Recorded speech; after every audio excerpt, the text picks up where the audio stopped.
Hi guys, I'm back again today with another reaction video, and today we're reacting to what it takes to fly the 340 million C-17 Globemaster.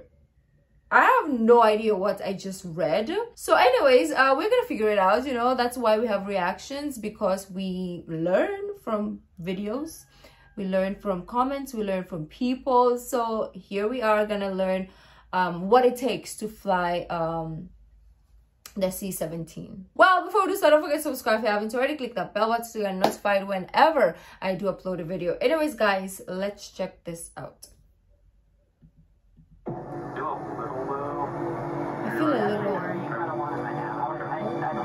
These Air Force pilots are refueling their C-17 Globemaster 3 at 26,000 feet in the air. I see. The pilots rendezvous with a KC-10 refueler jet that pumps gas. I don't know any terminology, so that will be hard to figure out. The pilots rendezvous with a KC-10 refueler jet that pumps gas down through a controlled boom at 1,100 gallons per minute. Okay.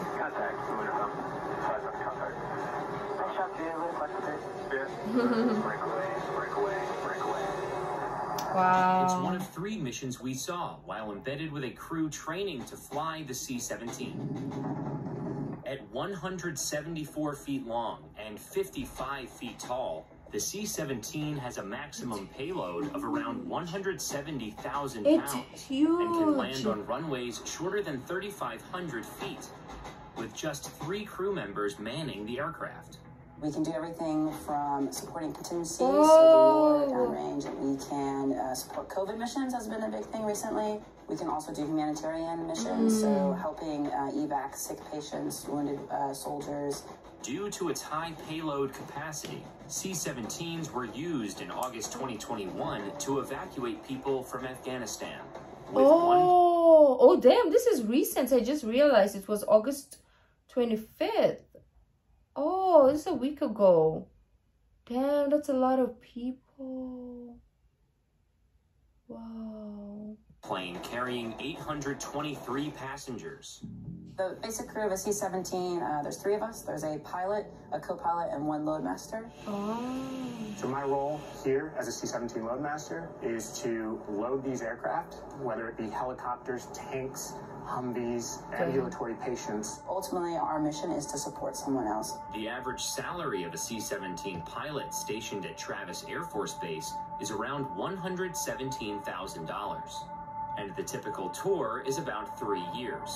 Oh. Training happens here at Travis Air Force Base in Fairfield, California, 1 hour northeast of San Francisco. What if I have no background at all? Like right now, I'm sitting here all day, every day, right? And I'm like, you know what? This video wants me to apply for pilot for the military, for the Air Force. What happens? Am I qualified? Like, do I have to go to... of course, I have to take flight school, pilot school, whatever. Do I do it in the military, or do I have to get outside experience first? I don't think I can, because I'm not built that way. And before pilots complete missions in the sky, they practice the complicated maneuvers in a state-of-the-art simulator. It's pretty realistic. We use it to practice emergencies that you can't practice in a jet, or you wouldn't want to practice in a jet. She's cool. Whether that's multiple engine losses or really poor weather conditions. I love seeing like women do this Students thing. train for emergencies like enemy threats and hydraulic failures. But the first scenario because is a it just simulated engine fire. tells me that I could have... Here, the number 2 engine for us. We're showing engine fire indications. And then I've got the radios, you've got the checklist.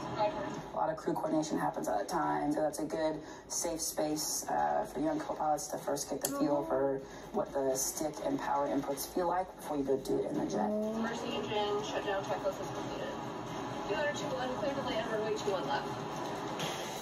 I don't trust myself, you know. After practicing in the simulator, the crew meets in the briefing room to plan a live training mission.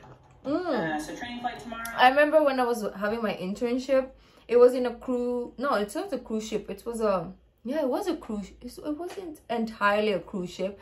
There was like the cruise ship department, and there was like the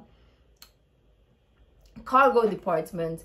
And I remember one of the instructor was like, you should like join them, watch how they do the simulation for the ships. And as I was watching, I was like, damn, it looks very realistic. And then they told me and my friend to go from point A to point B, and we just crashed instantly. Showtime is a little non-standard. We can do 6:30 local showtime at base ops. Pilots and crew spend hours the day before a mission discussing the route, the objectives, and backup plans if anything goes wrong. So if we're in a failure to disconnect position, the main thing is just maintain a good stable platform, keep doing what you're doing if you're pilot flying. The crew finalized their plans and were dismissed to prepare for the flight. I like the number 232. For some reason, Precisely at 10:00, stands out. the crew boarded the plane and ran through their final checklists. Talking about 232, look at this. 232 and then 23. Oh my gosh, am I OCD? Probably. The first exercise of the training mission, refueling in midair. So air refueling is basically thinking about a gas station in the sky. The whole concept there is we have two aircraft meeting at the same point in space, so it can be potentially sensitive cargo you're carrying and you don't want to stop. Or perhaps there's just not a good place to land, or maybe you don't have the time to land. Actually, where you kind of want it right now. I'd hold this. So we'll be about 1,000 feet below the other aircraft, and then eventually closing that altitude gap to where their boom, that's the long pole that sticks out of the aircraft to actually pass the gas from their aircraft to ours, we end up making contact with their boom. And then we got big throttle input in the backing up, so you just have to have to work a little harder to kind of find the null again. Now be patient, just see what it gives you. A good saying is, aim small, miss small. When we're air refueling, we're focusing on very small details and trying to see like small movements, because small movements that close can make a big impact. Refueling happens while pilots maneuver the C-17 at 300 miles per hour, nearly 30,000 feet in the sky. Props to them, like really. For me, I was thinking about improving my power movements. So my stick movements, so my right hand, I was sitting in the right seat, were pretty solid, but like my throttle movements could have been a lot better. I have no idea what he's saying. I can work on in the future. Break away, break away, break away. Deep break. Nice shot, dude. Phase 2 of the mission involves low-level flying. So low-level flying during the day, we can go as low as 300 feet above the ground, which is pretty low for a large aircraft. That is and the intent there scary. is to stay below the radar picture of a potential adversary. So when you're lower, there's a few tactical benefits that we have that help us get to a not-so-great spot in a safer manner. You want to fly a little bit, dude? Because we need to fly what speed, right? We need to fly 290. Out there flying it, we're watching our altitudes and making sure that we're clearing any obstacles or anything This like that. is so wow. Looking at the map and the chart, calling out different towers on each side of the route. Of course, these guys know what they're doing, but I'm just imagining myself. The C-17 headed north towards Moses Lake, Washington, to practice landing in an assault zone.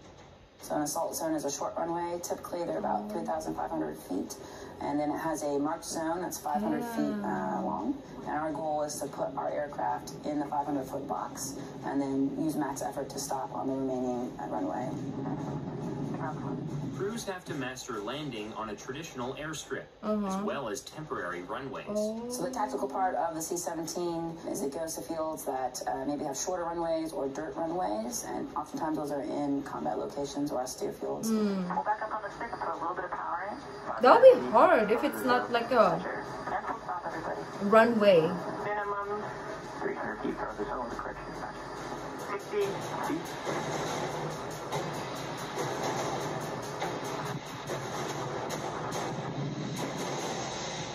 the final mission. I really feel like whenever I watch this type of videos, I really feel, even like doctors and other professionals, whenever I watch it, I'm like, if I knew when I was younger, like the detail of this professions, I would have looked into it and probably done something. But I feel like it's too late. So what I'm trying to say is, when we're younger, or for kids, right, they need to watch a lot of, like, I don't know if it's it's advised for kids to watch this type of stuff, but for me, I feel like it should be something that they look into, not like really young, probably like 12, 13, 14.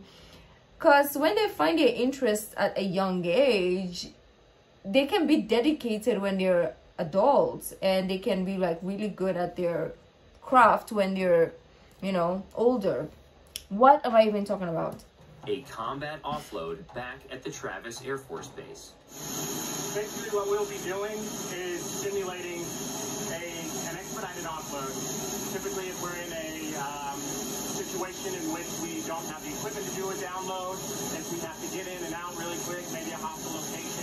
Once we release the lock, we'll say brakes released as well to the pilot, and then they will hit the throttle, release the brakes, and the pilot will go out of the aft into the aircraft. We'll call load clear, close up, and then we'll get out of here. Okay.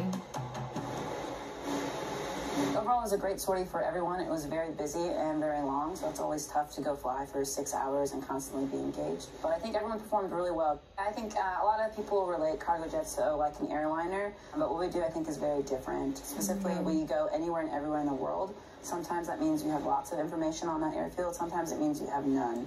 And so, like I said, you have to be a problem solver and really think on your toes. So it's really rewarding when you go pick up, 150 guys who have been deployed for 6 months, and you get to bring them home to their families.